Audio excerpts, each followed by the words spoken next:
Il existe un niveau de discipline qui fait que les gens vous regardent avec une sorte de crainte. Aujourd'hui, vous découvrirez comment y parvenir. Avez-vous déjà rencontré cette personne qui ne manque jamais à l'appel, qui se lève chaque jour à la même heure, fait les mêmes choses et ne s'arrête jamais? Alors que tout le monde abandonne à la 3e semaine, elle continue. Alors que tout le monde trouve des excuses, elle est là. Et vous savez ce que les gens disent d'elle? Ce n'est pas normal. Il existe un système ancien créé par les moines zen au Japon qui produit exactement ce genre de cohérence étonnante. Ils l'appellent Guji, la pratique qui se perpétue. Une fois que vous comprenez comment cela fonctionne, vous n'abandonnerez plus jamais un objectif. Mais il y a un piège. Ce système n'est pas pour tout le monde. Il vous demande de tuer une partie de vous-même dont vous ignoriez l'existence. Chapitre 1. L'éveil. L'histoire que je vais vous raconter est celle d'un programmeur nommé Raphaël. Intelligent, avec une carrière réussie, il avait un problème. Il ne parvenait pas à maintenir une habitude plus de 2 semaines. La méditation, 1 semaine, et c'était fini. La lecture, il achetait un livre, lisait 3 pages, puis l'oubliait. Le schéma était toujours le même. Lundi, motivation totale. Mercredi, première négociation mentale. Vendredi, abandon complet. Dimanche, promesse pour la semaine suivante. Raphaël a tout essayé. Application de suivi, récompense, partenaire de responsabilisation. Rien n'a fonctionné, car il se battait contre quelque chose qu'il ne pouvait même pas imaginer. L'architecture, même, de son cerveau. Jusqu'au jour où il a découvert pourquoi les moines zen peuvent méditer pendant des siècles sans manquer un seul jour. Et non, ce n'est pas la volonté. C'est quelque chose de bien plus profond et de bien plus effrayant. Chapitre 2. Le secret des moines, Jyoji. Dans les temples zen, il y a une règle simple mais qui change tout. Jyoji. Littéralement, cela signifie pratique continue, sans interruption. Sans interruption. Comprenez-vous ce que cela signifie? Depuis l'an 1200, chaque jour, à 3h30 du matin, une cloche sonne au temple d'Ihai. Et depuis l'an 1200, chaque jour, les moines se lèvent. Pas à 3h25, pas à 3h35, mais exactement à 3h30. Ce qui n'arrive jamais dans ce temple, c'est qu'un moine reste au lit en pensant « Aujourd'hui, je vais sauter ». La question n'existe tout simplement pas dans leur esprit. Pourquoi? Parce qu'ils comprennent quelque chose que vous ne comprenez pas encore. Votre cerveau catégorise chaque engagement en 2 boîtes, réversibles ou irréversibles. Les engagements réversibles deviennent des négociations mentales. Les engagements irréversibles se produisent simplement. Quand un moine prononce ses vœux devant toute la communauté, il ne fait pas une promesse. Il change son identité. Il ne promet pas d'essayer de méditer. Il se déclare méditant. La communauté en est témoin. L'identité change. La négociation prend fin. Un neuroscientifique de Harvard, étudiant les habitudes depuis 15 ans, a découvert quelque chose de révolutionnaire. Lorsque vous rendez un comportement public, votre cerveau primitif interprète l'échec comme une menace pour la survie. Nos ancêtres qui perdèrent leur statut dans la tribu mouraient. Votre cerveau fonctionne toujours de cette manière. C'est exactement ce que Raphaël a fait. Il a cessé de faire des promesses privées et a commencé à faire des déclarations publiques.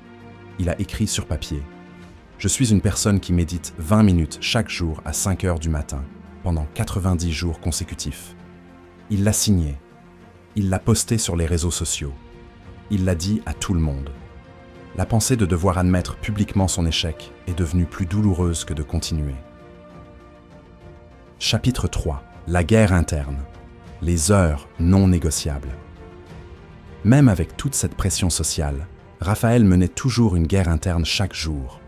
Son corps ne se souciait pas de sa réputation. Il voulait dormir quand il était fatigué. La déclaration publique a mis fin à la négociation mentale, mais il se battait toujours contre sa biologie chaque matin.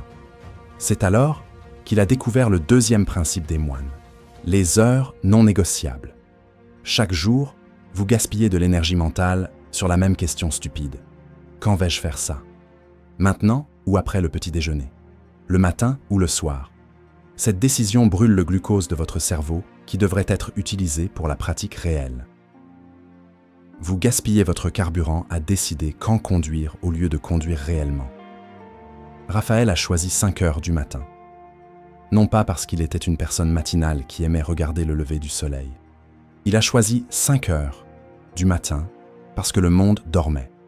Pas de messages, pas d'emails, pas de distractions, pas d'excuses. L'heure n'était pas une question d'optimisation, mais d'élimination. Éliminer toute raison possible de le faire plus tard. La première semaine fut un enfer. Votre corps se bat contre cela chaque matin. C'est normal. Votre corps est une machine qui fonctionne avec des schémas et vous le forcez à en construire un nouveau. Il résiste. La deuxième semaine, quelque chose a changé. Il a commencé à se réveiller 2 minutes avant son réveil. Son corps avait commencé à se préparer à ce qui l'attendait désormais. Le 14e jour, le réveil a sonné et ses pieds ont touché le sol avant même que son esprit conscient ne s'engage. Pas de pensée, pas de décision, juste du mouvement. Il ne s'agit pas de trouver l'emploi du temps parfait, mais de supprimer le temps comme variable. Lorsque vous faites quelque chose à des moments différents chaque jour, vous demandez à votre cerveau de prendre une nouvelle décision à chaque fois. Lorsque l'emploi du temps est fixe, votre cerveau ne peut pas discuter avec une constante. Chapitre 4. La voie unique, la forme fixe. Raphaël a découvert un nouveau problème. Son emploi du temps était fixe, mais il changeait constamment ce qu'il faisait pendant ce temps. Certains matins, la méditation semblait juste. D'autres jours, il lisait, parfois quelques pompes. Son cerveau avait trouvé un nouveau point de négociation. Au lieu de discuter du quand, il a commencé à discuter du quoi. Vous pensez que la variété rend les choses intéressantes, mais la variété est en fait l'endroit où la cohérence meurt. Chaque fois que vous changez ce que vous faites, votre cerveau doit prendre des micro-décisions.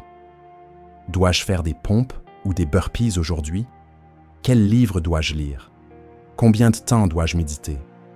Chaque petite décision est une fissure où vos anciens schémas s'infiltrent. Raphaël a tout verrouillé. 20 pompes, 10 minutes de méditation, 10 minutes de lecture. Même ordre, même minuteur, même chose. Sa période d'ango personnel. 90 jours de pratique identique. Ses amis le traitèrent de robot. Sa petite amie disait qu'il devenait agaçant. Il ne comprenait pas que l'agacement était précisément le but. La 3e semaine, son esprit est entré en guerre.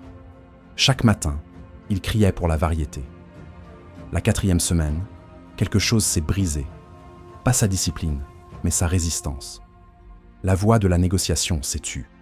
À la 6e semaine, il était à mi-chemin de ses pompes, avant même de réaliser qu'il avait commencé. La pratique se déroulait d'elle-même. C'est ce que les gens ne comprennent pas à propos de la cohérence.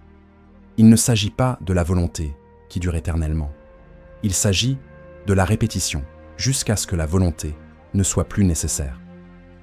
Votre corps apprend la séquence comme un danseur apprend une chorégraphie.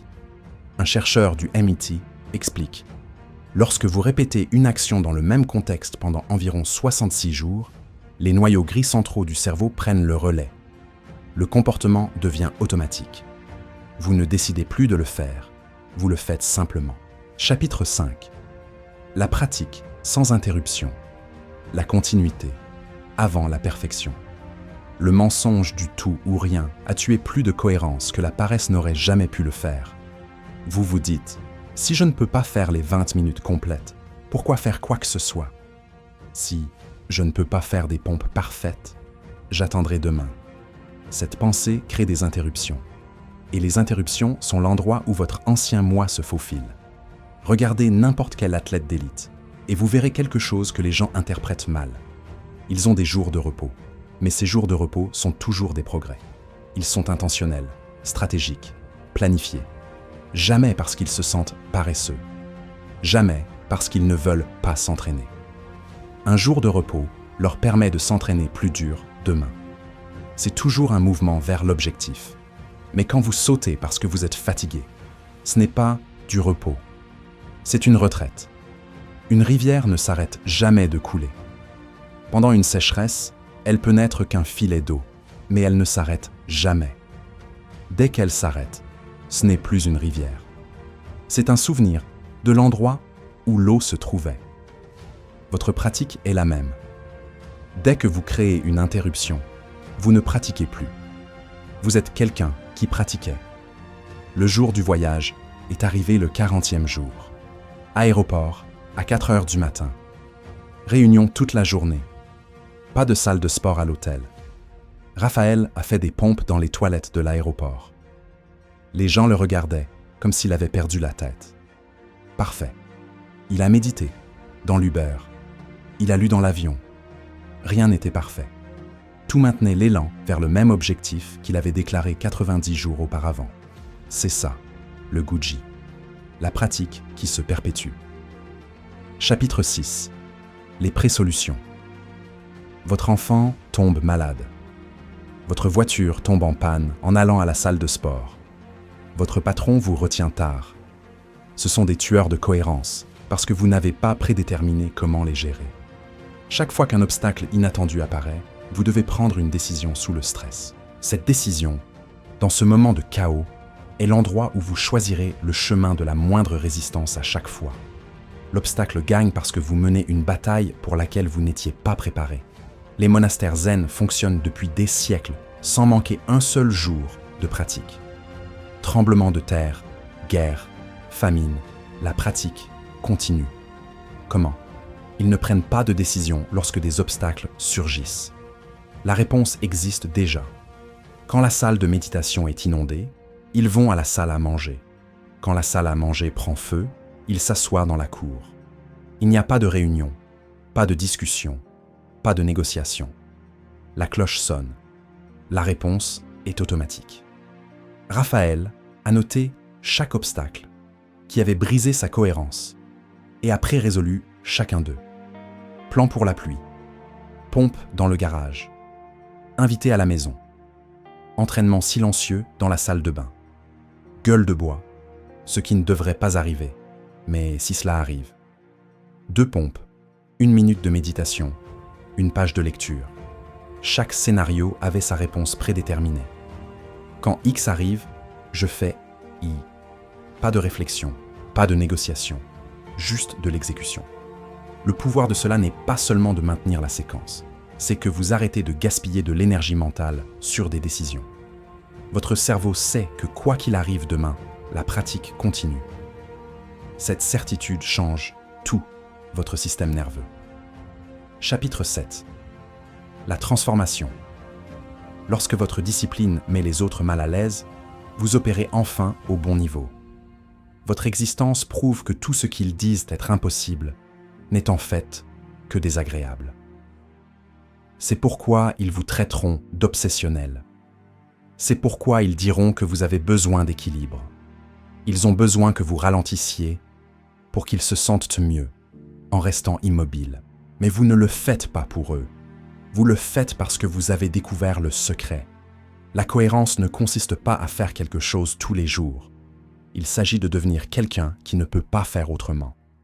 Lorsque vous mettez en œuvre le système Guoji, déclaration publique, emploi du temps fixe, méthode de pratique sans interruption et réponse pré-résolue, vous ne créez pas seulement des habitudes, vous refaçonnez votre identité.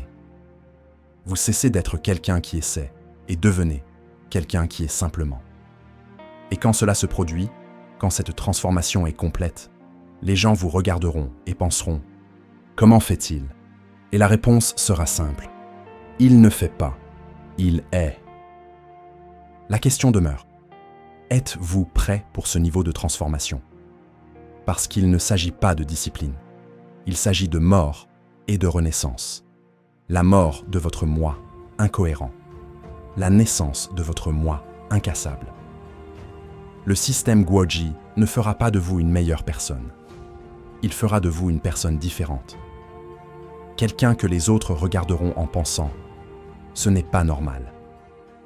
Et quand vous entendrez ces mots, vous saurez que vous êtes enfin arrivé là où vous vouliez être.